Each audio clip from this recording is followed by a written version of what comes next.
Thank you for tuning in to the Rock is George podcast, episode 248, featuring rock violinist Nina DiGregorio of the FEMMES of Rock, talking about their 2026 tour. The FEMMES of Rock are currently out on your 2026 tour throughout the Northeast. For anyone that might not know, how would you describe the FEMMES of Rock?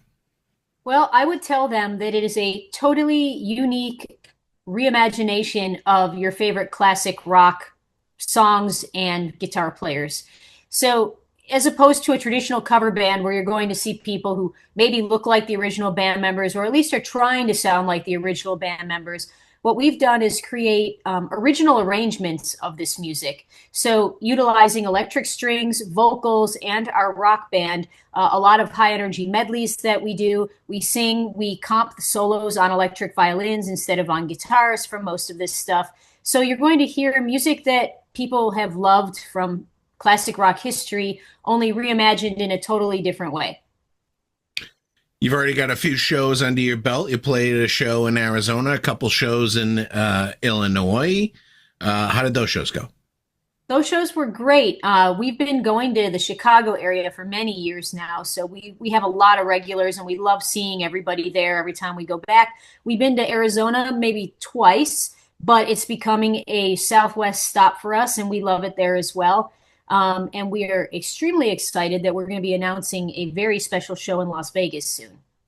Ooh.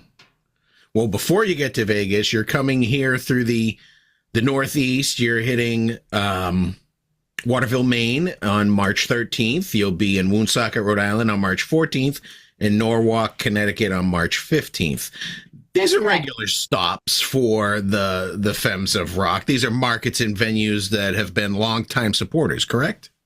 Well, Waterville, Maine and Woonsocket, Rhode Island are two of our OGs. We've been doing those for a long time. Norwalk, Connecticut, this is our first time in Connecticut, actually. So this is a new stop. So we're hoping that people really turn out to that show so that we can make it an annual part of our Northeast New England kind of tour. Have you added any new songs to the set since last year's tour? Oh, yes. We're doing a lot of different stuff. We added a really long AC/DC medley where we sing actually about half of the time and we play half of the time. And I'm working on a very special Pink Floyd thing right now, as well as another surprise medley that'll probably be debuting soon in our show. Do you think websites like Setlist FM kind of spoil live shows to a degree that people can find out what's coming up rather than kind of the days where you and I grew up and it was always a mystery? What would the band play now? Well, I would say maybe initially, yes, but now where everybody has a cell phone, they're going to be able to find that stuff on YouTube pretty quickly or on social media. They just type in FEMMES of Rock and you're going to see the most recent upload from whoever recorded something on their cell phone. What bothers me more than spoiling the set list is, cell phones tend to remove all the bass out of the recording and they're very harsh and trebly. So when people are posting like non-professional recordings, audio recordings, I'm like, that's not what it sounded like in the room. It sounds much different in the room. So that bugs me more than spoiling the set list, really. Especially if they're up close to the speaker, it can be right. Jarring. Very distorted in that case and not representative of what the live show actually sounds like. I noticed that the FEMMES of Rock is an ensemble. You have some core musicians, but you've also had some musicians rotating in and out. I assume this is like location dependent. So who are you going to have with you on these Northeast dates? So we're going to have our core trio, 4 strings of myself, Christina Rose, and Sarah Cellobat Chaffee on strings. This has kind of become our, sort of our regular touring crew, but every seat is, I would say, 3 or 4 people deep. So we're kind of like Blue Man Group, where we could put on 2 shows in the same night in different locations even. One group on the West Coast, one group on the East Coast.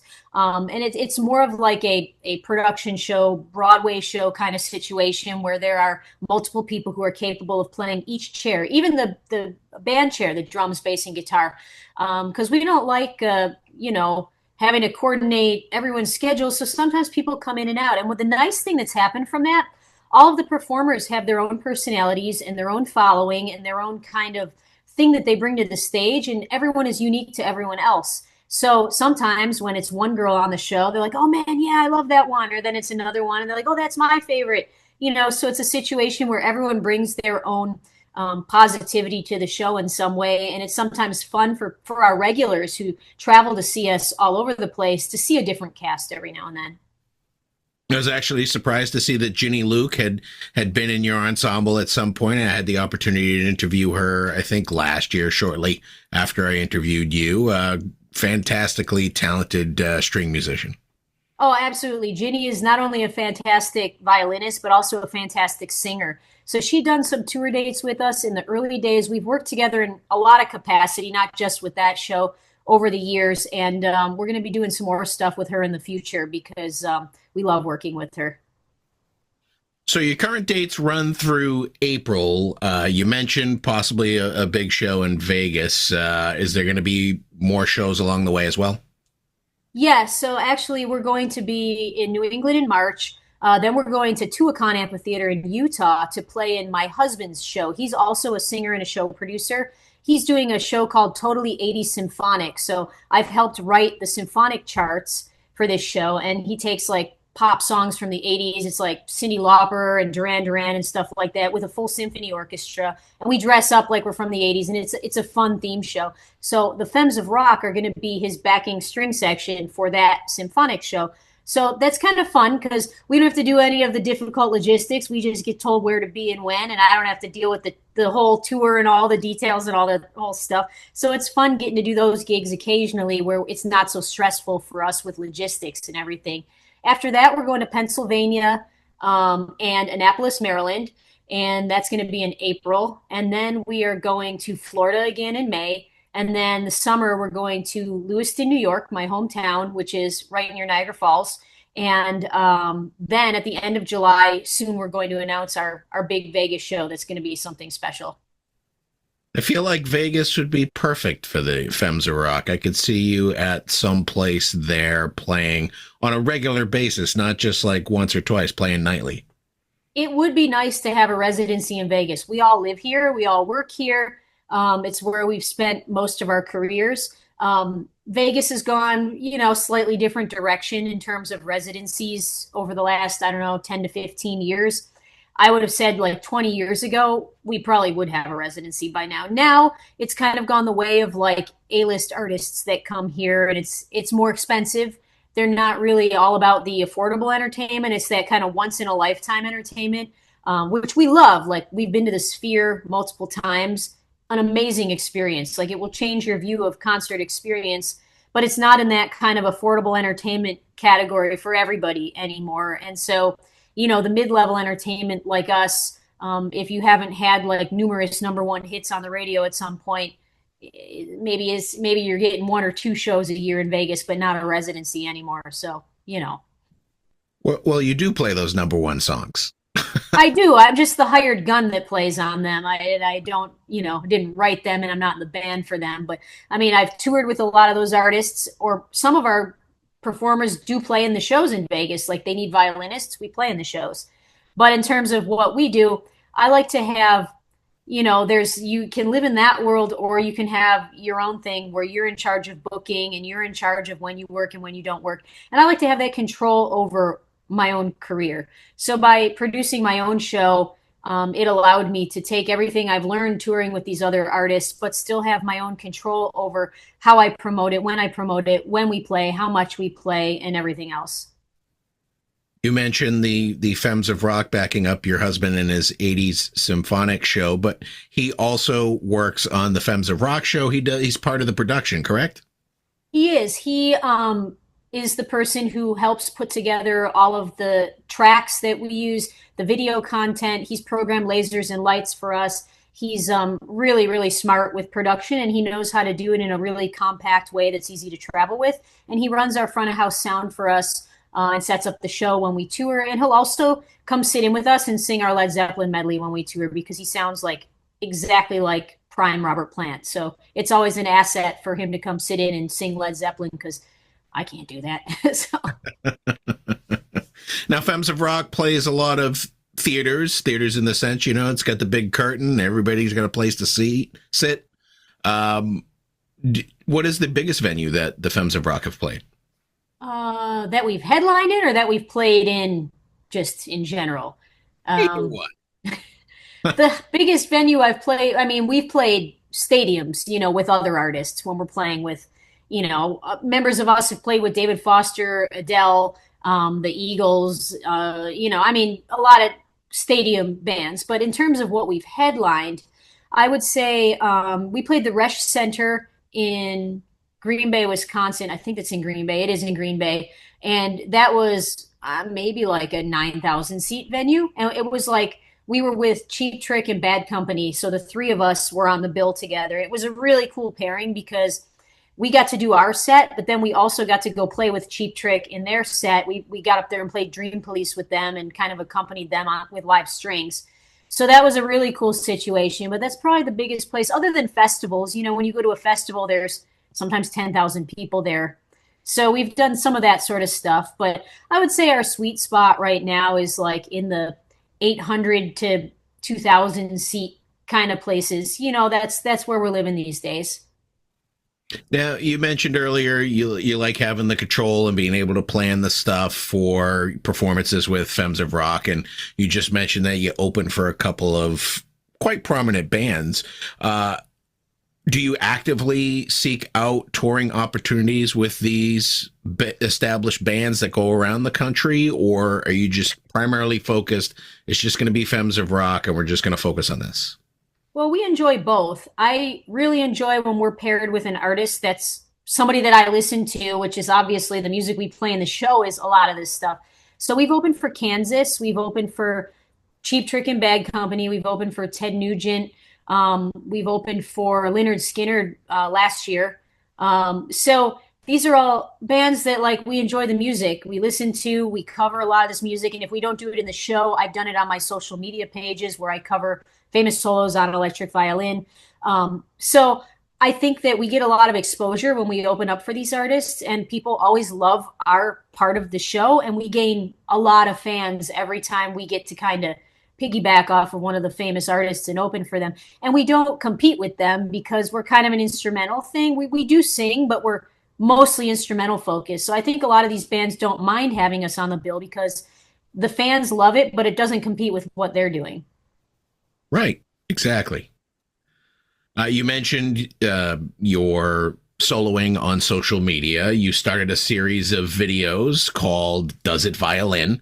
It features yourself playing songs like Smells Like Teen Spirit or Back in Black or November Rain or Purple Haze.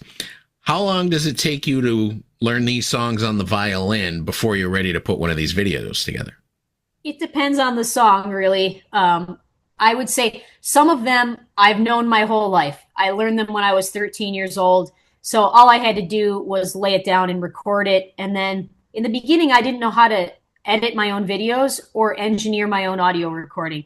So my husband, who's really into production, would do it for me. And it would take a lot longer because I'd have to wait for our schedules to work out for all of this. And so now, since I started doing this during COVID, I've learned how to engineer myself. I can do a lot of the mixing. Of course, I'll use his ears and his final mastering because he's really good at getting the final mix correct and everything like that.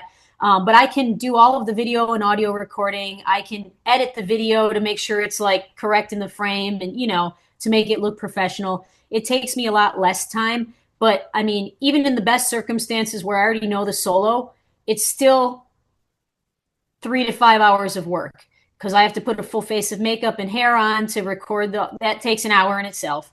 Then you got to do the recording, and then you've got to take the audio and the video, and you have to make sure that they're, professional looking, and then you have to marry them together, and then you have to do the edit for social media where you add the text and you do all that. And then there's the actual posting of the video on social media. For me to take a finished video and get it uploaded on every single social media that I have at the proper time for the algorithm, that's half a day. So under the best circumstances, it's a full day of work. Under the worst circumstances, it's a year of work, like Eruption. So. Now, I noticed you're up to about episode 32 for Does It Violin, and it seems like they all violin. So I have to ask, are there some that didn't make the cut that you couldn't make work?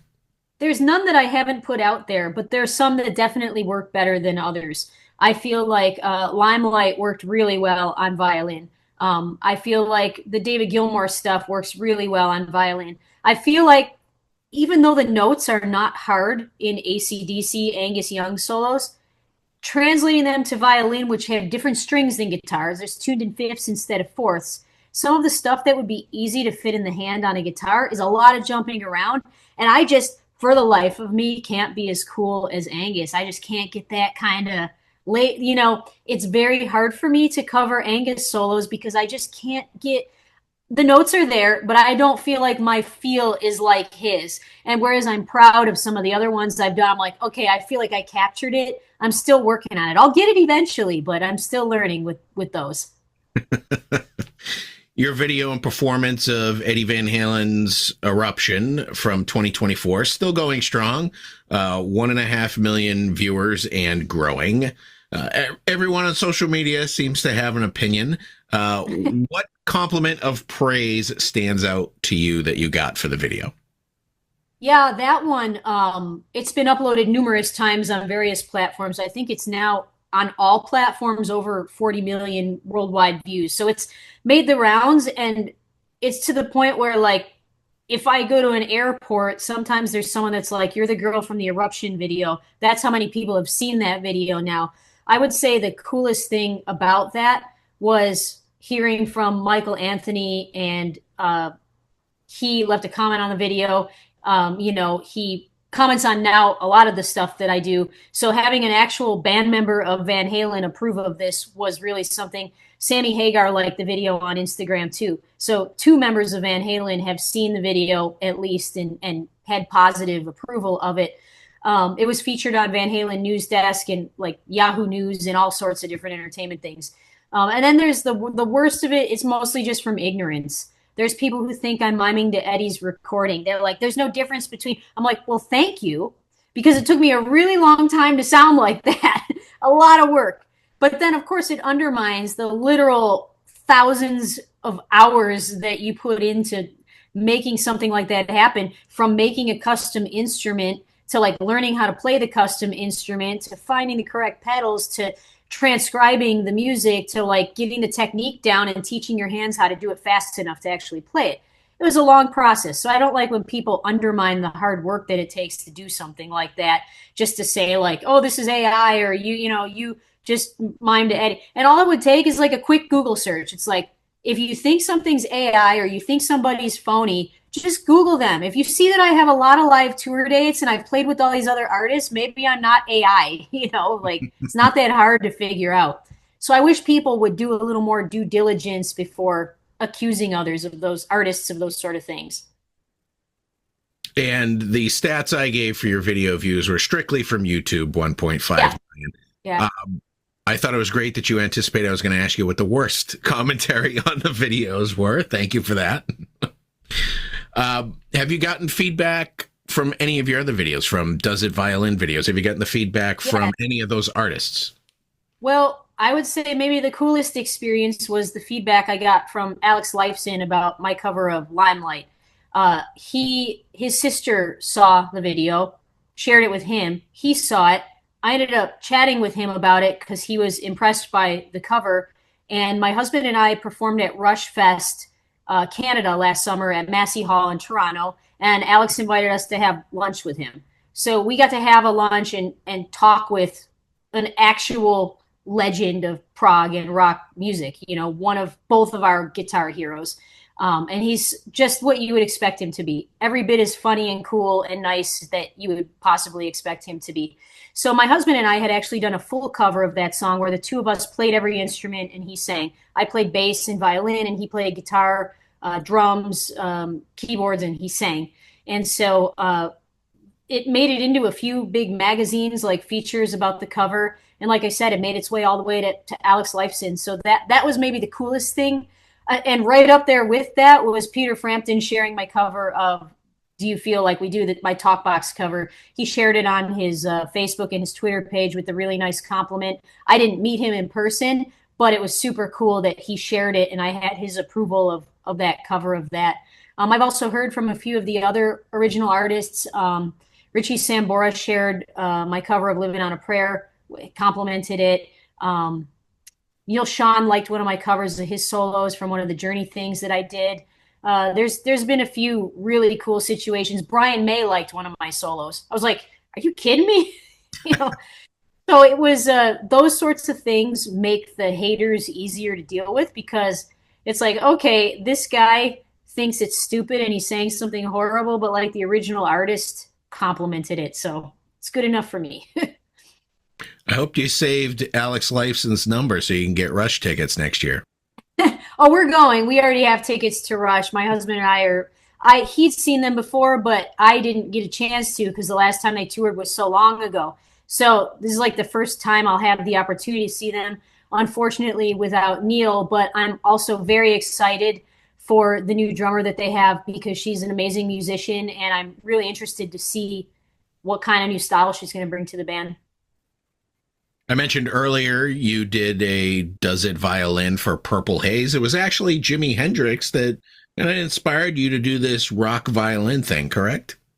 That's true. My father had a DVD, which was like a history of Woodstock '69, and he was watching it. I was about 13 years old, and I walk into the room, and it's got Jimi Hendrix playing the Star Spangled Banner. I was just like, you know. And the next day, like they went to work, and I took my electric violin and plugged it into his Marshall amp, and I like messed with the distortion and all the sounds. And I was like, listen to what I can do. And then they were like, oh no, you're not going to be a doctor anymore now, are you? And that was kind of the beginning of the whole thing. So. Is there an electric violinist that you look up to? Oh, plenty of them, and they're all my colleagues. It's such a small community, you know, that everybody brings something different to this instrument. Like obviously Mark Wood, if you've heard of him, he's one of the original Trans-Siberian Orchestra members. He invented the Viper violin that I play on, the fretted kind of flying V looking one that my head is free. So he was kind of like the original rock star violinist. He was making the violin sound like a guitar. He's playing lead solos. He's writing original music. He really was the one who invented this instrument and put it on the map. So first and foremost, like you got to give him props. But even the people who are my contemporaries, when I see things that they do, I'm like, oh, I didn't think of doing that, or I didn't think of doing that. And we all are cool with each other, and we'll send each other messages or like talk about gear or encourage each other when one's going out on tour. And it's really nice that this electric violin community is so much nicer to each other than the classical violin community. There's so much cutthroat competition in the conservatory world amongst violinists. And the rock violin or the pop violin world, like we're all pretty cool with each other and we just help each other out. So it's much nicer to deal with people like that. When was the last time you played classical pieces on the violin? Oh, well, I did it my whole life through a master's degree. So that would take me through 25 or 6 years old, I would say, somewhere around there, where I played in orchestras and I played classical music. And now the extent of when I play classical music is between having two small children, dealing with FEMMES of Rock, the corporate group I manage and book and produce, and filming my videos and doing everything else. If I manage to be able to practice classical music like once every 3 months, it's good for me. And I wish I could do more, but I'm not playing those violins very often at all. And it's more important that I keep up my technique for the style of music that I'm playing now, because that's something too. Like when you go from a 4-string acoustic violin to a 7-string fretted electric violin, it's still a violin, but you have to pivot the technique that you're using to play a lot of the time, especially when you're small like me. Like my hands are like a 9-year-old's. I'm very small. So playing that giant instrument, I have to kind of shift my technique a bit. So I don't like to switch back too often because it changes. It's like, when you're doing batting practice and, you're in the batting circle and you put the weight on the bat and then you get up there and you're like, oh, okay. So that's kind of how it's like for me now. Like I play the 7-string and then when I go back to a 4-string, I'm like, this feels like a toy. It's so light and tiny and easy. So I don't want to like ruin the hard part by doing too much of the easier part, I guess. Fair enough. Last time we talked was 2024. We talked a little bit about our home states rivalries. I live in Massachusetts, so it's the New England Patriots. You're from New York, so it's the Buffalo Bills. And back then in 2024, both our teams let us down. And now in 2026, they both got into the playoffs and let us down again. Well, I have to say that I was not sad to see the downfall of Drake May in the Super Bowl. It was pretty bad. I mean, that whole situation was just Buffalo luck with Denver and what happened. And honestly, I think Josh would have fared a little better in the Super Bowl than Drake May did. But, you know, it is what it is. Obviously, being a Bills fan, I can't say that I really minded Stephon Diggs not winning a Super Bowl either.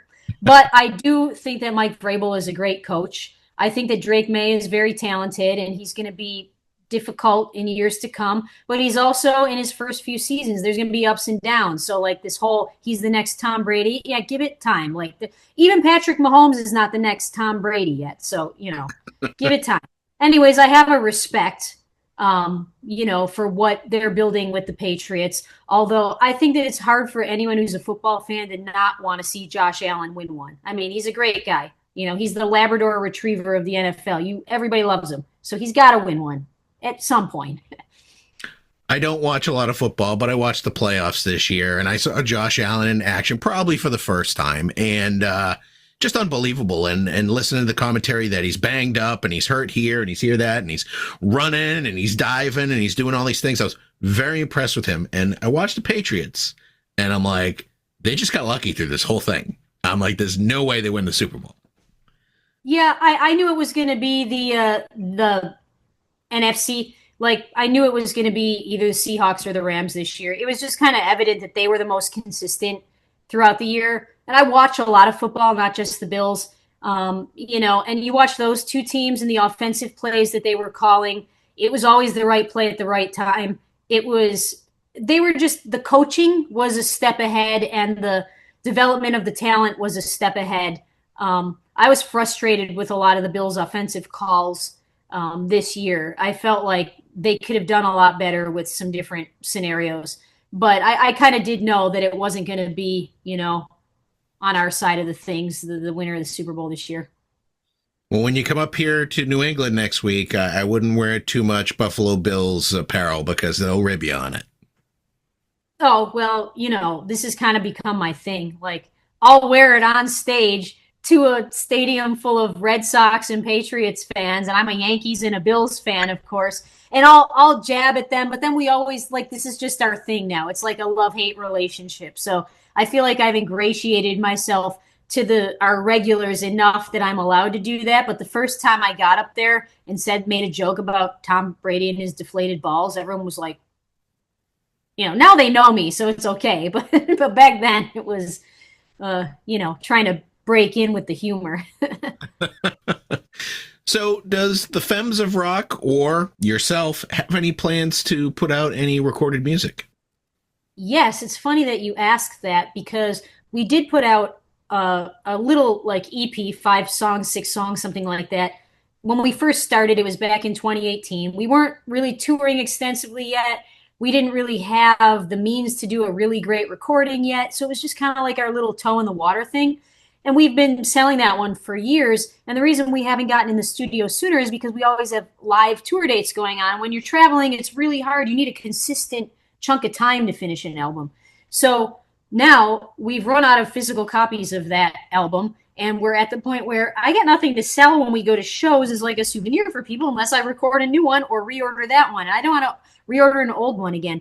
So what we're going to do is themed albums. It's going to be the Femmes of Rock plays the music of whatever band, Led Zeppelin, Pink Floyd, Rush, Van Halen. And it's going to be my unique arrangements of these bands. And it's going to be a full album showcasing us playing a specific artist. I'm not going to tell you who the first one's going to be yet, but we are working on it currently for the first release in this multi-band series of new albums for the Femmes of Rock. So obviously Spotify and streaming has become much larger than it was back in 2017 or 18 or whenever we recorded our first album. So we're hoping to get more of our songs out there for people to listen to, which of course will go hand in hand with helping us with tour dates and ticket sales and things like that as well. So yes, you can look for some new music soon. Well, Nina, that's all the questions I have for you today. The Femmes of Rock, they're out on tour now. March 13th in Waterville, Maine, March 14th in Woonsocket, Rhode Island, and March 15th in Norwalk, Connecticut. You got more dates after that. People could check out your website for that. And I want to thank you for taking the time to tell me more about it. And I'm looking forward to seeing you for the first time in Woonsocket, Rhode Island. Yes, just let us know. Make sure you can make it. We got a ticket waiting for you. And thank you so much for talking to me for a second time. It's always a pleasure. Once again, I want to thank Nina DiGregorio of the Femmes of Rock for coming on the Rock is George podcast. Be sure to check out the Femmes of Rock on tour in 2026, hitting the Northeast March 13th through 15th, and coming to a city or town near you. Check out femmesofrock.com for more information. I also want to thank Michael Licata of Licata Productions for making this interview possible. You've been great. I've been George Dionne. Discover your next favorite artist on the Rock is George podcast.